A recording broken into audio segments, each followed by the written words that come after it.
Welcome to weekend comment by Abhinav Bharat. 175కి 151 సీట్లు. ఆంధ్రప్రదేశ్ చరిత్రలో నిలిచిపోయే ప్రజా తీర్పు. జగన్ ముఖ్యమంత్రిగా పనికిరాడు అన్న వాళ్ళు చూస్తూ ఉండగానే వారి కళ్ళ ముందే సీఎం కుర్చీలో కూర్చోబెట్టారు ప్రజలు. 5 ఏళ్ల పాలన అయిపోయింది. ప్రభుత్వ వ్యతిరేక ఓటు చీలకూడదన్న లక్ష్యంతో టీడీపీ, బీజేపీ, జనసేన ఒక్కటయ్యాయి. అయినా సరే జగన్ మాత్రం తగ్గలేదు. పొత్తుల కోసం ఎగబడలేదు. వై నాట్ 175 అంటూ జనంలోకి వెళ్లారు. ఎన్నికల ప్రచారంలో బీజేపీ జోలికి వెళ్ళకపోయినా చంద్రబాబు, పవన్ కళ్యాణ్లపై విమర్శలు గుప్పిస్తూ మళ్లీ ప్రజలు తననే గెలిపిస్తారన్న ధీమా వ్యక్తం చేశారు. కానీ అంతా తారుమారైంది. తానొకటి తలిస్తే ప్రజలొకటి తలిచారు. కనీ విని ఎరుగని రీతిలో కళ్ళు చెదిరే మెజారిటీతో కూటమిని గెలిపించారు. వై నాట్ 175 అని నినదించిన జగన్ను కేవలం 11 సీట్లకే పరిమితం చేశారు. 5 ఏళ్లు పరిపాలించిన పార్టీకి కనీసం శాసనసభలో ప్రతిపక్ష హోదా కూడా లేకుండా చేశారు. ఇదంతా గతం.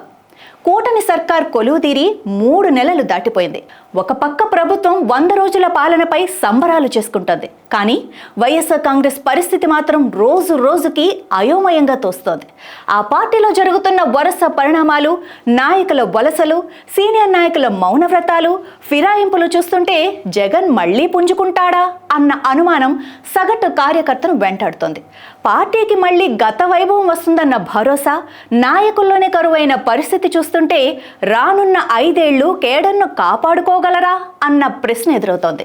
పార్టీ ఘోరంగా ఓడిపోయిన తరువాత వైఎస్ జగన్ చాలా నిర్వేదంగా మాట్లాడారు. ప్రజలదే తప్పు అన్న అర్థం వచ్చేలా ప్రజా తీర్పుపై దాదాపు నిరసన వ్యక్తం చేశారు. చూసిన ఫలితాలు జరిగిన నిజంగా ఊహించలేదు ఇలా జరుగుతుందని, ఇలా వస్తాయని కూడా. ప్రేమాభిమానాలు ఏమయ్యాయో తెలియవు. గొప్పగా పాలించిన ప్రజలు ఇలా చేశారు అన్న బాధ ఆయనకు వ్యక్తిగతంగా ఉండొచ్చు. కానీ దాన్ని బహిర్గతం చేసిన విధానం మాత్రం విమర్శలకు దారితీసింది. గెలుపోటముల గురించి మాట్లాడుకునే సమయం దాటిపోయింది. ఇప్పుడంతా పార్టీని ఎలా కాపాడుకోవాలి, ఎలా బలోపేతం చేసుకోవాలి అన్న విషయాలపై ఎవరైనా దృష్టి పెడతారు. మొన్నటి వరకు అలాంటి ప్రయత్నాలేమీ వైసీపీలో అస్సలు కనిపించలేదు. ఇప్పుడిప్పుడే జిల్లా ఇన్ఛార్జీలు, కార్యవర్గాలను మార్చే పనిలో పడ్డారు జగన్. ఒక పక్కన ఆయన పార్టీని బలోపేతం చేసే పనులు మొదలు పెట్టగానే మరో పక్క పార్టీ నుంచి సీనియర్ నాయకులు వెళ్లిపోవటం మొదలైంది. ఇప్పటికే కార్పొరేటర్లు, సర్పంచులు, జిల్లా మండల స్థాయి నాయకులు, మాజీ ఎమ్మెల్యే సామినేని అధికార కూటమి పార్టీల్లో చేరినా వైసీపీ నుంచి అంతగా పట్టించుకున్నట్టు కనిపించలేదు.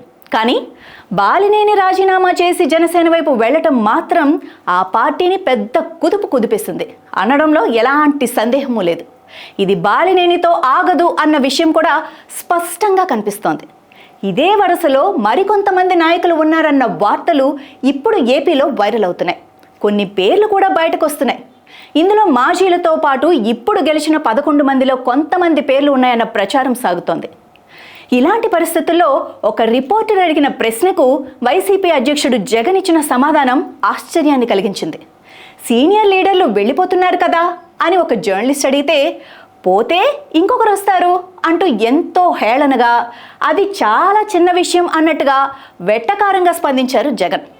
అది జగన్ కాన్ఫిడెన్సా, లేక ఓవర్ కాన్ఫిడెన్సా, లేక జరుగుతున్న నష్టం మీద అంచనా లేక అలా మాట్లాడారా అనేది అక్కడున్న వాళ్లకు అర్థం కాలేదు. జగన్ చెప్పినట్టు నాయకులు ప్రజల్లోంచే పుడతారు. అలాగని ఇప్పుడున్న వాళ్ళంతా పోతున్నా కొత్త వాళ్ళు వస్తారులే అనుకోవటం ఇప్పుడున్న రాజకీయాలకు సరిపడదు. ఒక నాయకుడు పార్టీని వదిలిపెట్టి పోవటం అంటే ఒక్క అభ్యర్థే కదా, ఇంకొకరిని పెట్టుకోవచ్చు అనుకుంటే అది పొరపాటు.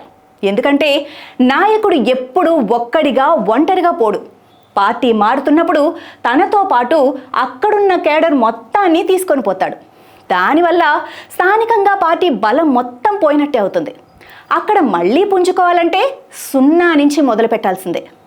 11 మంది ఎమ్మెల్యేలతో రానున్న 5 ఏళ్లు ప్రతిపక్షంగా ఉండాలి అంటే నియోజకవర్గాల్లో లీడర్లు బలంగా ఉండటం చాలా ముఖ్యం. వాళ్ళు ఉంటేనే బూత్ లెవెల్ నుంచి పార్టీని కాపాడుకునే కేడర్ తయారవుతుంది. ఉన్న కేడర్ నిలబడుతుంది. అలా కాకుండా పోయిన వాళ్ళు పోతారు, కొత్త వాళ్ళు వస్తారు అనుకుంటే క్షేత్రస్థాయిలో పార్టీని పట్టించుకునే వాళ్లే కరువైపోతారు. వరుసగా నాయకులు పార్టీ నుంచి వెళ్ళిపోతుంటే జగన్ ధైర్యంగా ఉండొచ్చు. కానీ పార్టీని నమ్ముకున్న జనంలో ధైర్యం పూర్తిగా సన్నగిల్లిపోయే ప్రమాదం ఉంది.